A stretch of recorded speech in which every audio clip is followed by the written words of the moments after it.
2025년 11월 3일 미중 정상회담에서 시진핑 중국 국가주석과 미국의 트럼프 대통령 사이에 흥미로운 장면이 연출되었습니다. 회담 초반 시진핑 주석은 무표정한 모습을 유지했으나 이 대통령의 농담과 트럼프 대통령이 내민 종이를 본 후 파한대소했습니다.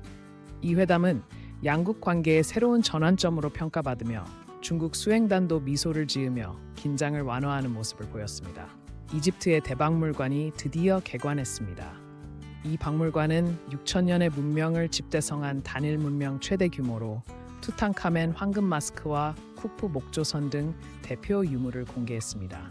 루브르와 대형 박물관과의 상징적 경쟁 구도가 형성되며 문화 외교를 통한 국가 브랜드 재건을 시도하고 있습니다.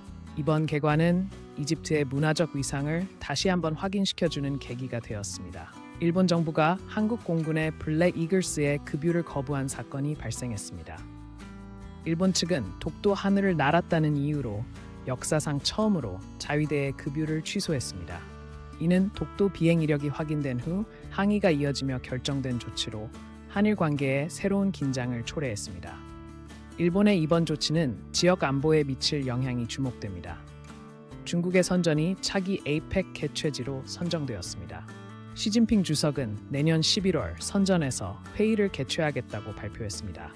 선전은 상하이, 베이징에 이어 GDP 상위 도시로 화웨이 등 글로벌 기술 기업의 본산지입니다. 경제 세계화를 선포하기에 적합한 도시로 평가받으며 트럼프 대통령의 방중시 성과 홍보 효과도 기대되고 있습니다. 미국 정부 셧다운이 한 달을 넘기며 피해가 확산되고 있습니다. 무급 공무원 70만 명이 고통을 겪고 있으며 비필수 인력은 무급 휴직 중입니다. 영양보충 지원 프로그램 지원도 중단되며 기아 위협이 커지고 있습니다.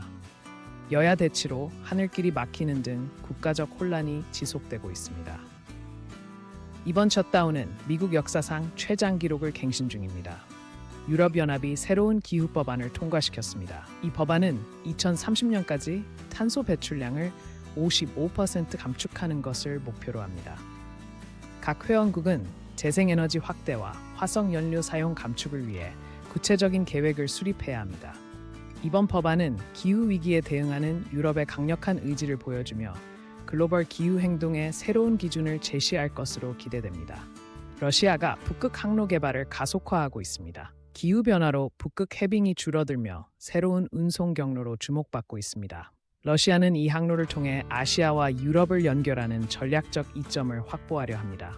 그러나 환경단체는 북극 생태계 파괴를 우려하며 강력히 반발하고 있습니다. 북극 개발은 국제적 갈등의 새로운 초점이 될 전망입니다. 인도가 역사적인 우주 임무를 성공시켰습니다. 인도 우주연구기관은 무인 우주선을 달 남극에 안착시키는 데 성공했습니다. 이는 세계에서 네 번째 달 탐사 성공 사례로 인도의 우주 기술력을 입증했습니다. 이번 임무는 달의 수자원 탐사를 목표로 하며 향후 유인달 탐사 계획에도 중요한 발판이 될 것으로 보입니다. 브라질 아마존 열대우림에서 산불이 재확산되고 있습니다. 올해 들어 산불 발생 건수가 사상 최고를 기록하며 지구의 허파로 불리는 아마존이 위협받고 있습니다. 환경단체는 정부의 부적절한 산불 대응을 비난하며 국제사회의 즉각적인 개입을 촉구하고 있습니다. 아마존 산불은 전 세계 기후 위기에 직접적인 영향을 미칠 것으로 우려됩니다. 아프리카 대륙의 디지털 경제 성장이 가속화되고 있습니다. 모바일 뱅킹과 전자상거래 플랫폼이 확산되며 경제 활동의 패러다임이 변화하고 있습니다.